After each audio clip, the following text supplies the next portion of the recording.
De la próxima clase, creo que estaré dando la Ilíada. No vamos a dar mucho de la Ilíada porque hemos dado mucho de esto otro, pero lo suficiente para que tengan una idea. Y va a haber un examen sobre la Ilíada.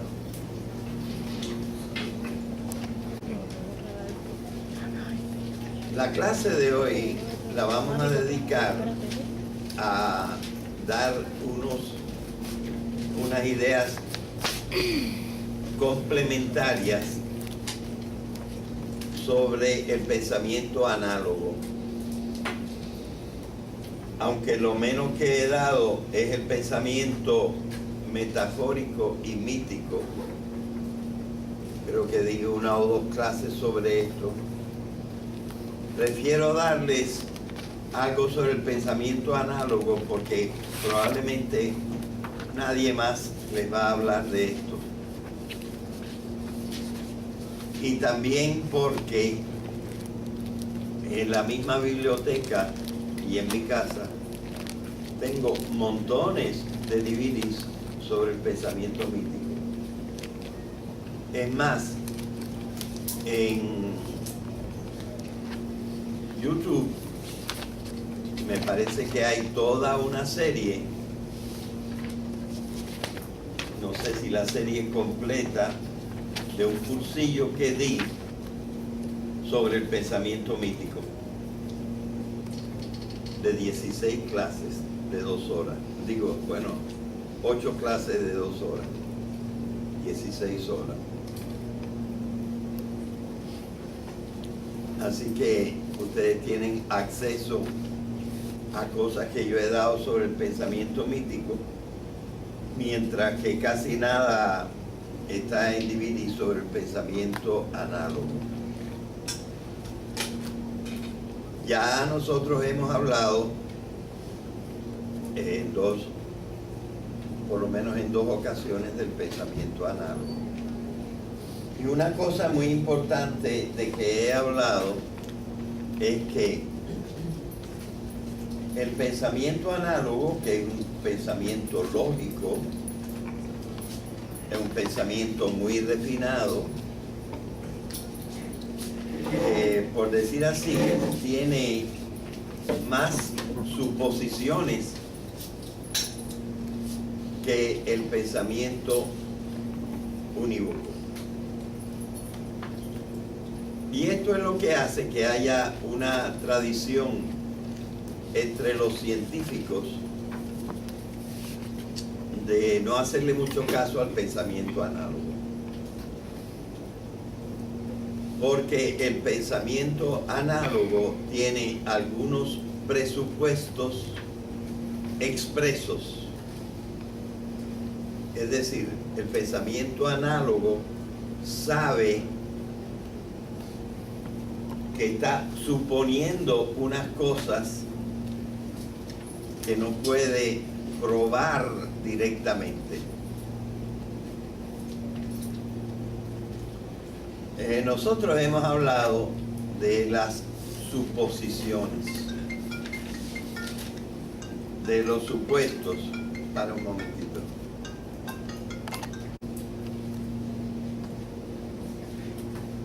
Empieza de nuevo.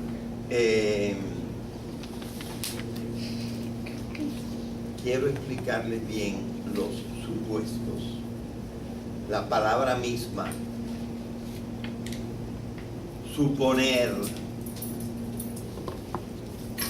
la palabra supuesto,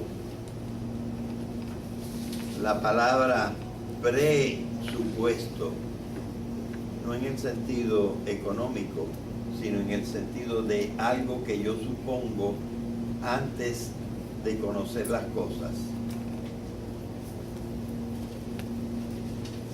Está compuesto de pre, de sub y de poner. Yo encuentro que en mi pensamiento hay algo por debajo, sub. eso está puesto debajo del pensamiento que voy a tener ahora. Y el presupuesto precede al pensamiento de que yo voy a hablar. Presupuesto. Desde antemano ya yo lo supuse, aunque no he hecho ninguna experiencia. Y nosotros todo el tiempo estamos haciendo presupuestos, suposiciones de cosas. Por ejemplo, si a las 10 de la mañana me llama alguien de San Juan y me dice, estoy saliendo para Ponce, como ya yo tengo una idea de cuánto tiempo se tarda el viaje de Ponce acá, cuando son las 11:30, supongo que ya llegó, porque a menos de que haya pasado algo, que también es posible, que pase algo que le impida llegar en 1:30, a menos que le ha pasado algo, pero el 99% de la gente que sale a la 1:30 ya está acá, a menos que se haya parado por el camino o haya tenido un accidente, cosa que no es tan frecuente. Entonces yo hago una suposición. ¿Qué es lo que está fallando en la suposición? La experiencia directa del hecho. Es decir, yo no sé exactamente, porque no me ha llamado por celular, no sé exactamente si esta vez llegó en 1:30. Eso no lo sé. Me falta la experiencia directa de que ha llegado. Pero no me falta la idea de que gran número de personas en 1:30 llegan, de hecho todos los días, de San Juan acá en 1:30, más que seguro. Poca gente se tarda más de 1:30, a menos que haya tenido un accidente. Así que me falta una experiencia directa de esta vez. Pero la suposición la puedo hacer porque tengo otras experiencias. O porque si no tengo yo las experiencias directas, alguien en quien tengo mucha confianza o lo he leído por escrito, que eso es lo que se tarda.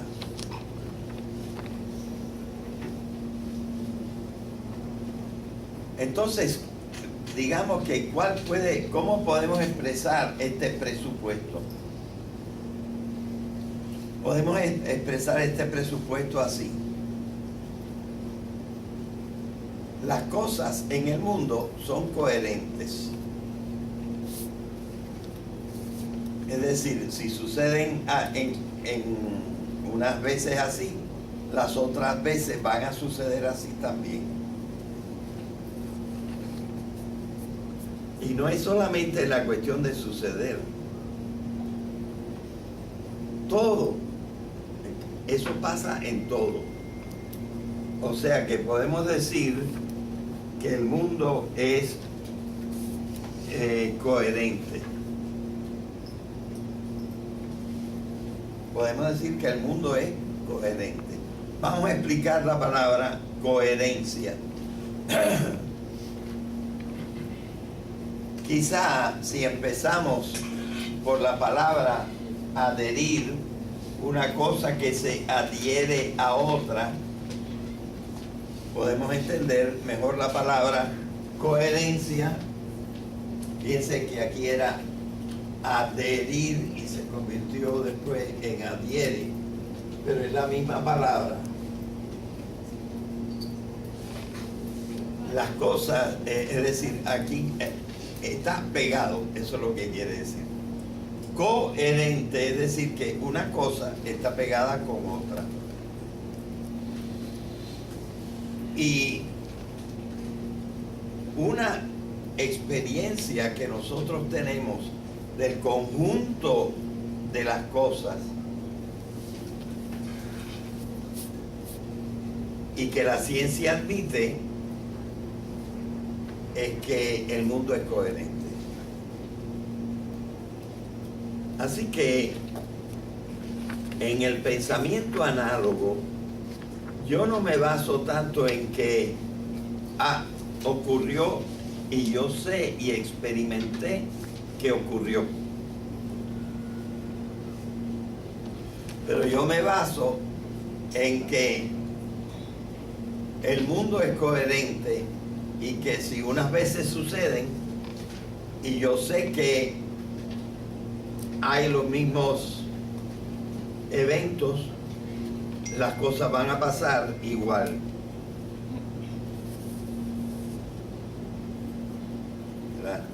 Esa entonces es la coherencia. Esa coherencia yo la tengo que buscar no solamente en el mundo, pero en el mundo ha estado pasando y cada vez vemos que es más coherente de lo que antes pensábamos. Así, por ejemplo, un tiempo se pensaba que, bueno, sí había cierta coherencia, pero por ejemplo, decíamos que los animales fueron creados y todos los animales a lo mejor venían unos de otros. Pero pensábamos que el hombre no, que el hombre no venía de las mismas causas, sino que tuvo que haber otro acto de Dios y que entonces los hombres venimos unos de otros. Pero ahora estas dos coherencias se convirtieron en una, porque ya nosotros hemos resuelto los obstáculos mentales que teníamos en contra de que el hombre fuera una continuación de la vida animal, y al contrario nos parece que esta es la única manera coherente de pensar que tenemos hoy en día. Y fíjense también que, por ejemplo, la explicación que yo he dado aquí, ¿verdad? Hablamos un poco del alma, ¿sí? Sí. Y que yo digo que la palabra alma es una metáfora muy buena, muy explicativa, pero metáfora siempre, porque en realidad nosotros podemos más bien decir que lo que nosotros llamamos alma son tres funciones, tres o más funciones superiores. ¿Funciones de qué? Funciones del cuerpo. Entonces no hay una diferencia entre cuerpo y alma. No se entiende el cuerpo sin alma ni el alma sin cuerpo. Se trata de la misma cosa, hay una coherencia completa. Y cada vez encontramos más coherencia en el mundo. Así que cada vez es más razonable pensar que el mundo es coherente. Y los científicos lo dicen. Solo que a la hora de probar una cosa nueva, no se quieren confiar en la coherencia. Quieren experimentar esa misma cosa otra vez. Es decir, que la ciencia, para no tomarse ningún tipo de chance, como decimos, se basa en la experiencia. Siempre, cada vez de nuevo, en la experiencia.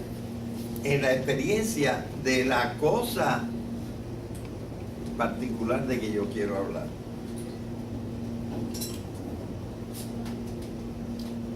No en la coherencia del mundo. Así que, sobre todo, un filósofo del siglo XVI, yo creo, que se llamaba David Hume, fue el que más habló de la experiencia.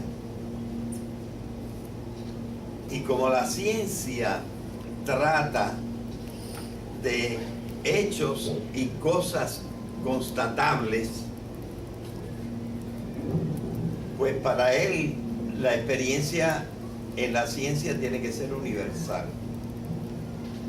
Siempre hay que estar confiando en la experiencia, y aunque es posible que algunas de sus ideas hoy sean explicadas un poco diferentemente, todavía, digamos, el cuerpo entero de su pensamiento sobre la experiencia influye extraordinariamente en la ciencia.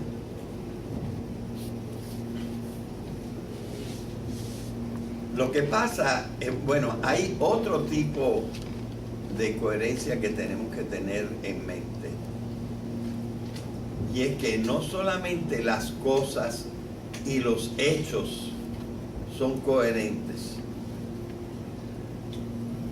sino que lo que tiene que ser coherente también es el pensamiento. Yo tengo que seguir unas reglas del pensamiento para que este pensamiento sea seguro. Y ordinariamente esas reglas están en el libro de lógica. Así que se necesitan dos coherencias. La coherencia de las cosas y los hechos y la coherencia del pensamiento. Bueno. El pensamiento análogo tiene las mismas reglas que el pensamiento científico, único. Es decir, sigue la misma lógica, pero confía más en la coherencia del mundo. ¿Se acuerdan que yo estuve hablando del rompecabezas, verdad? Y de cómo nosotros vamos buscando armar el rompecabezas con ideas coherentes.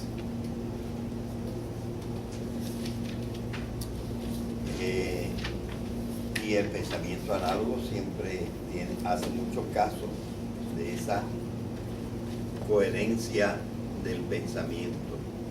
La utiliza muy rigurosamente. Pero ¿por qué no usa siempre la experiencia?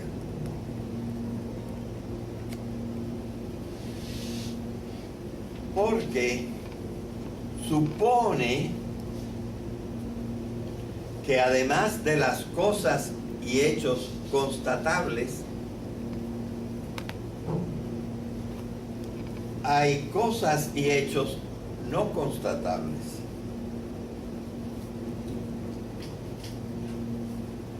Es decir, supone que es por lo menos posible que el conocimiento pueda llegar a lugares, a ideas, a conceptos, a pensamientos de cosas que no se pueden constatar.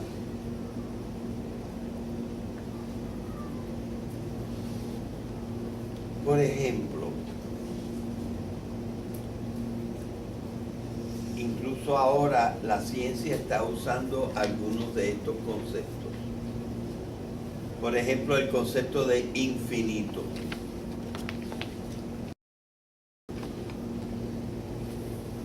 ¿Cómo tú vas a constatar que el infinito existe?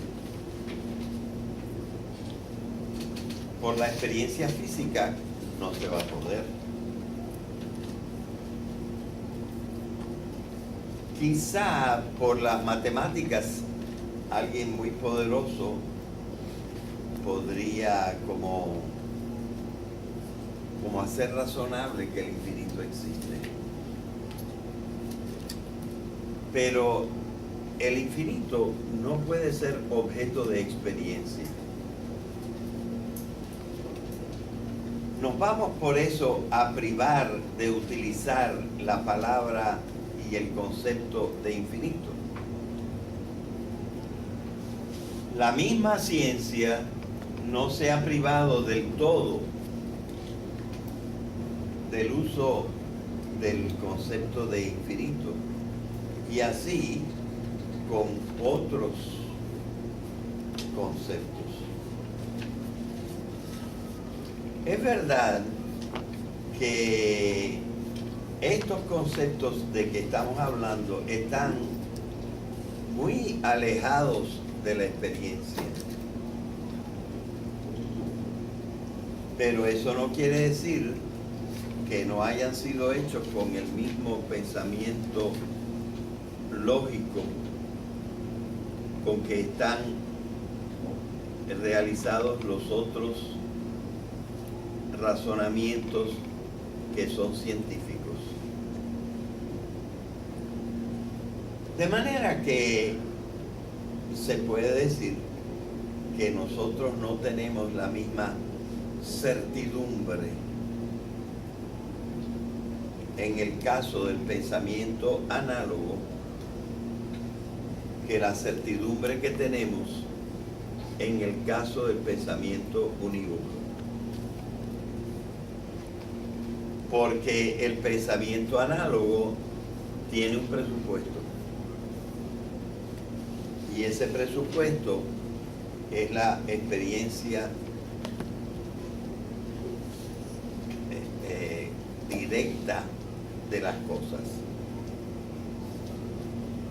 Por cierto, andando el tiempo, en los primeros 20 años del siglo pasado, se empezó a estudiar una cosa de la que antes no se sabía nada. Y era de que había algo antes que los átomos.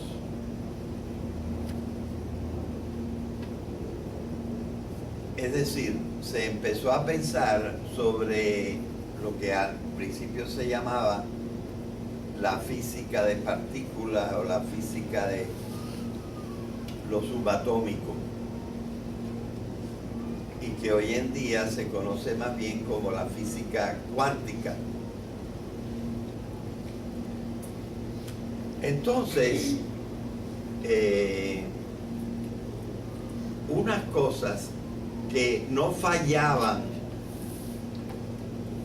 en el mundo de lo atómico y no fallaban en el mundo de lo más arriba de lo atómico, parecían fallar en el mundo de lo subatómico.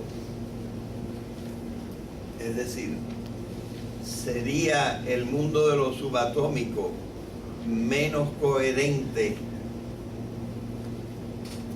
que el mundo de lo atómico. Pues una serie de filósofos cada vez más reconocidos decían que sí, que había ciertas cosas en el mundo de lo subatómico que no siempre sucedían como se esperaba, y uno no podía estar seguro si el resultado iba a ser idéntico al de los experimentos anteriores. Porque las experiencias no siempre daban lo mismo. Entonces ellos incluso se pusieron a pensar si serían sus aparatos o sus métodos los que estaban fallando. Y también se empezaron a preguntar si no estaría fallando la mente de ellos.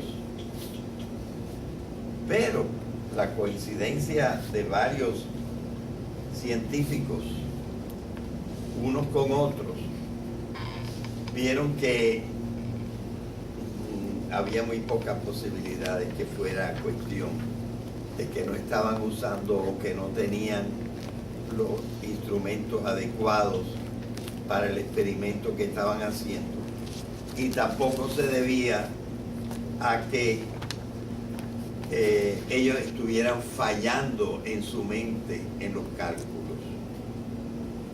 Entonces, uno de ellos, que tuvo que ver mucho y es uno de los principales, se llamó Werner von Heisenberg,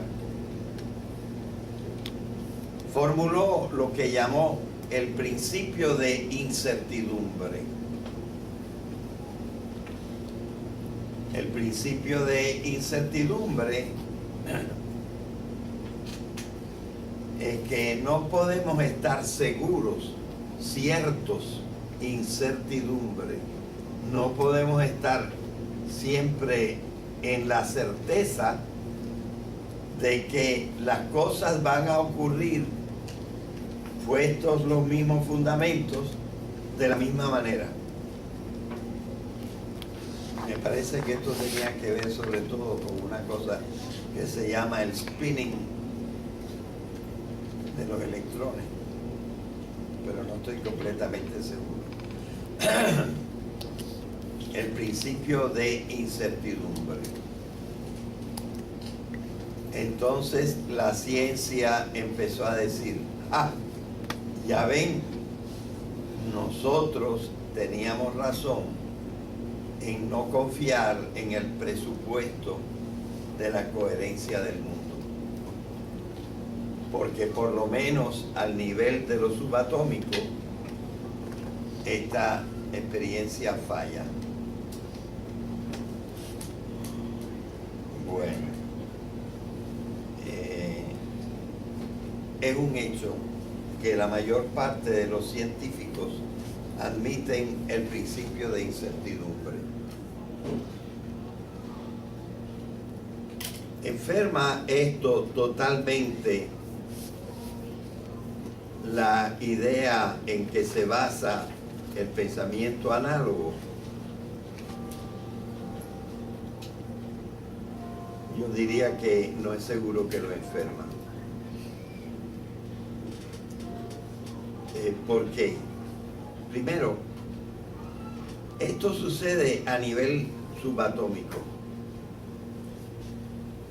Ahora, para encontrar el nivel subatómico hay que destruir los átomos. Es decir, es experimentalmente que tú puedes crear condiciones en que las cosas son inciertas.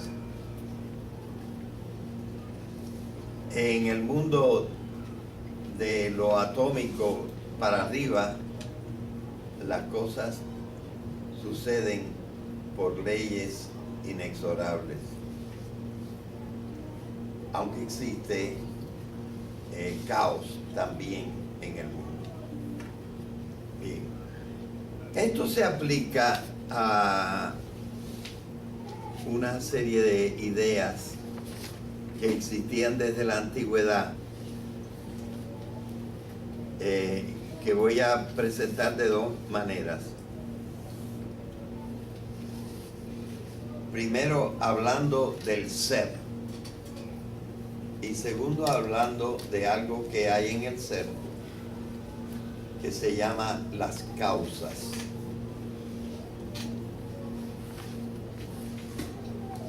El pensamiento unívoco, el pensamiento y sobre todo el pensamiento análogo atribuye mucha importancia a esto. Básicamente todo lo que hay son seres. Es verdad que ahora no creo que nunca se haya negado completamente, a pesar que alguna gente cree que sí se ha negado, que los seres cambian. Para nosotros el cambio es una experiencia diaria. Sin embargo, nosotros hemos estudiado un poco a Parménides, que decía que el ser no cambia, ¿se acuerdan? Pero entonces, ¿qué entendía él por ser? Y yo les dije que yo creo que lo que él entendía por ser es el universo entero.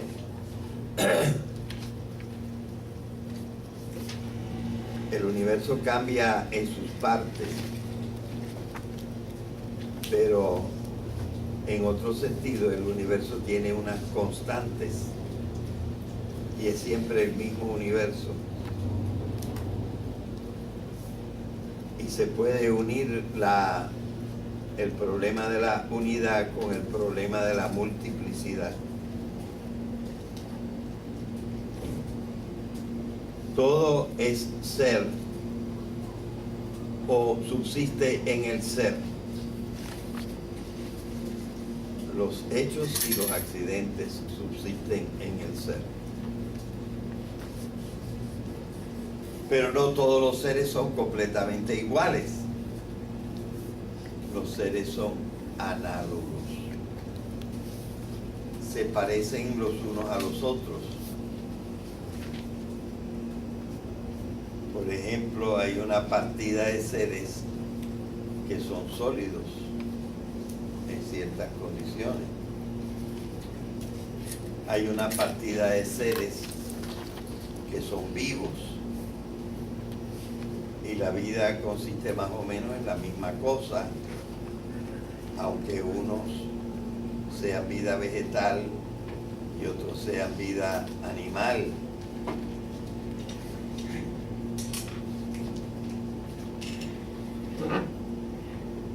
Así que los seres son análogos. Todos son seres, se parecen en muchas cosas y en otras, en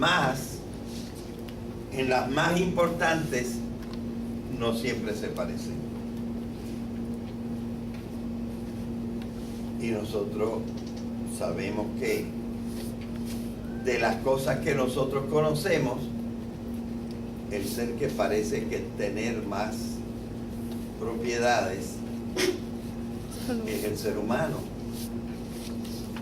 porque conoce, siente y actúa en una forma que no lo puede hacer ningún otro ser que nosotros conozcamos.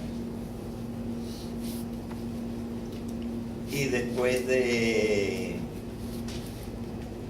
los seres humanos, hay otros seres que son también animales, pero estos animales, aunque tienen ciertas nociones de cosas y pueden actuar también y sentir, no pueden llegar a la conciencia que nosotros tenemos, ni a la idea completa de lo moral. Así que se parecen a nosotros, pero no son iguales que nosotros. En lo más importante, ahí es donde no se parecen. Y las plantas tampoco son iguales completamente que los animales.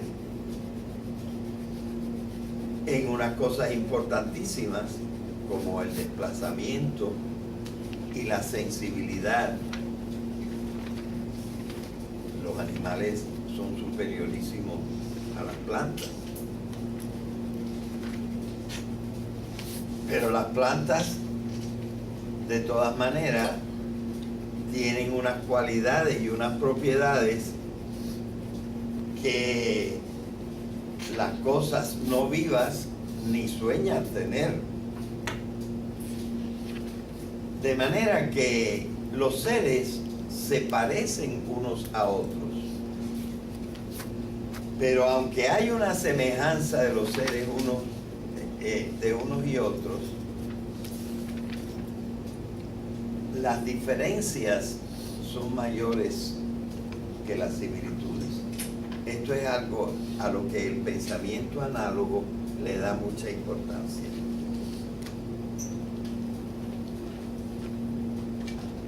Muchísima importancia. Las diferencias son más grandes que las similitudes. Hoy en día nosotros hemos encontrado algunos principios que no son experimentales, pero que nos han convencido de que a pesar de las diferencias, unos seres vienen de otros y adquieren unas propiedades que los seres de los cuales vienen no tienen.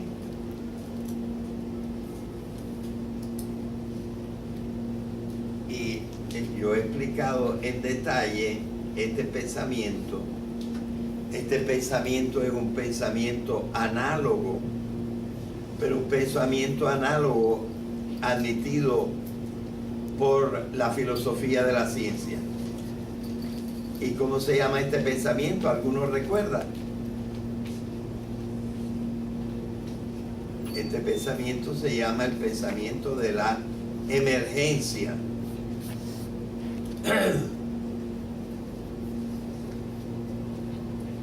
Así que también el pensamiento análogo ha reflexionado sobre la coherencia del mundo y ha podido constatar la coherencia del mundo en muchas circunstancias, y por eso se basa en la coherencia del mundo y el mismo pensamiento unívoco, a pesar de la fuerza con que afirma que siempre se mantendrá buscando la experiencia, en muchas ocasiones tiene que basarse en la coherencia del mundo. ¿Ok? Y en la coherencia de la mente. ¿Ok? Bueno. ¿Cómo están relacionadas las cosas y los hechos? Esto lo dice la filosofía y lo dice ya la ciencia también. Están relacionadas principalmente por una cosa que se llama la causa. La causa es que una cosa produce otra cosa y a su vez es producto de una cosa anterior. Es decir, una cosa, por decir así, hace la otra. Esto se llama eficiencia. Eficiencia quiere decir hecha de. Es hacia afuera. Eficiencia es hacer. Y entonces la causa tiene su efecto. Es decir, algo que se ha hecho de ello.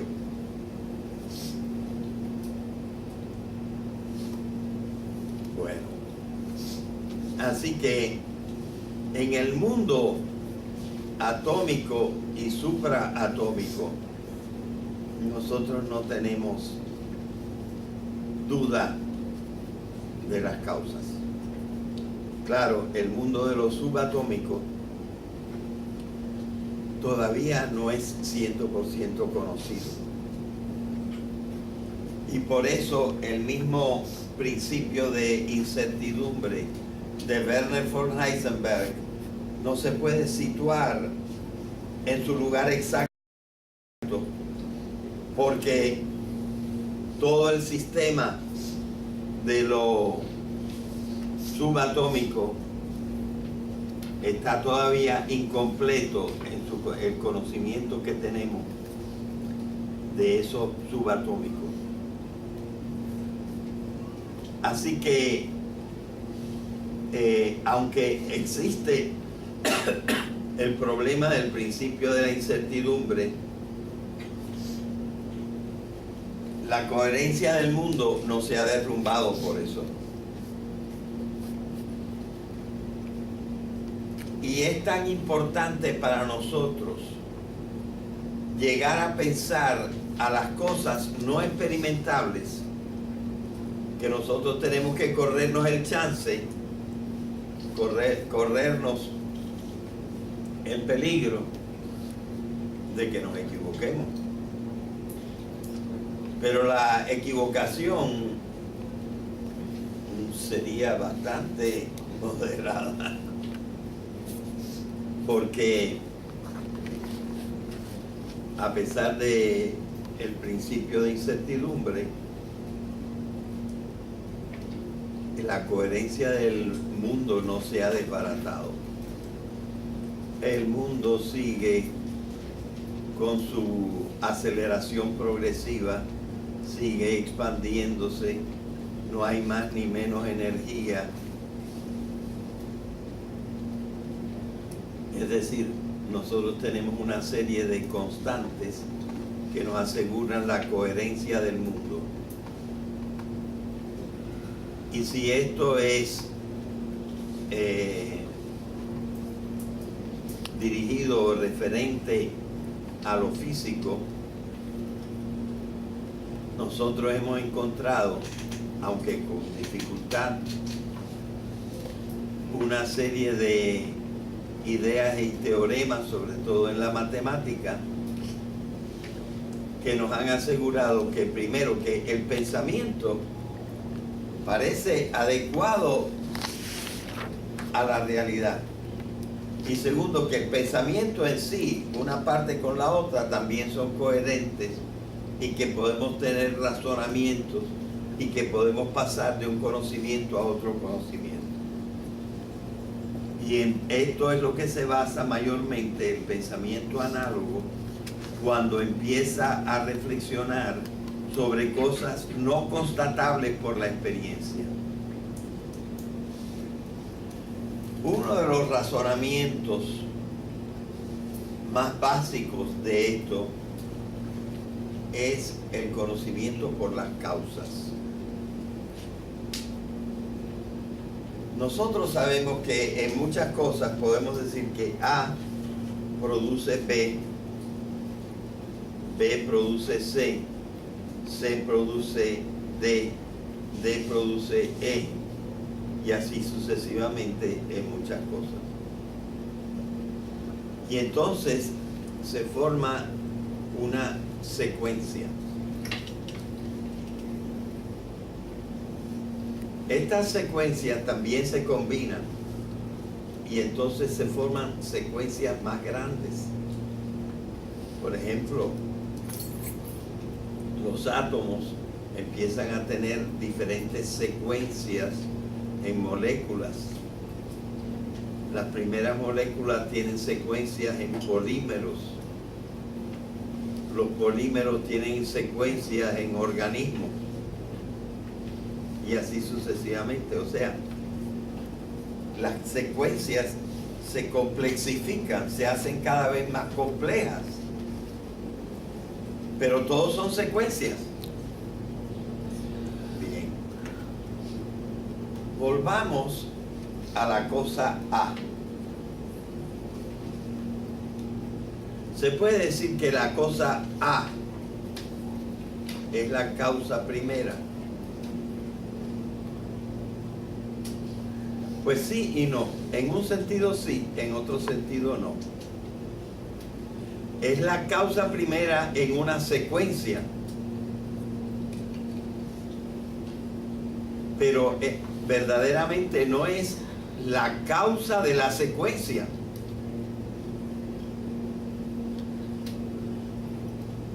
Nosotros, aunque no lo podamos constatar por la experiencia, podemos pensar que es lógico que no solamente las cosas, sino las secuencias tengan sus causas. Entonces, a esa causa separada de la secuencia, a esa la llamamos la causa primera. Y luego se le ha dado el nombre de Dios.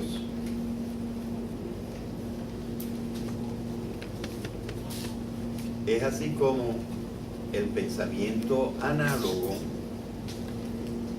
encuentra coherente el pensamiento de Dios, aunque Dios no sea constatable por la experiencia.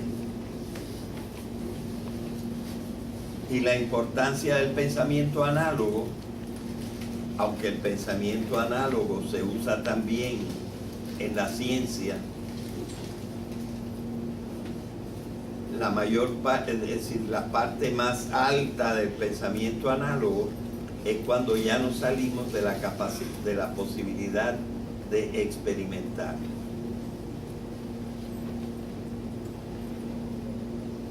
Pero ¿quién quiere renunciar completamente a la posibilidad de que haya más mundo que el constatable?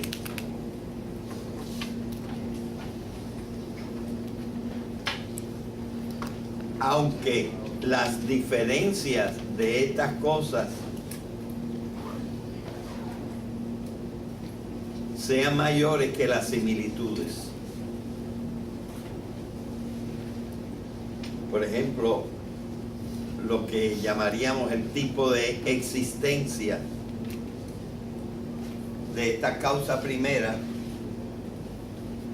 realmente no podemos esperar que sea el mismo tipo de existencia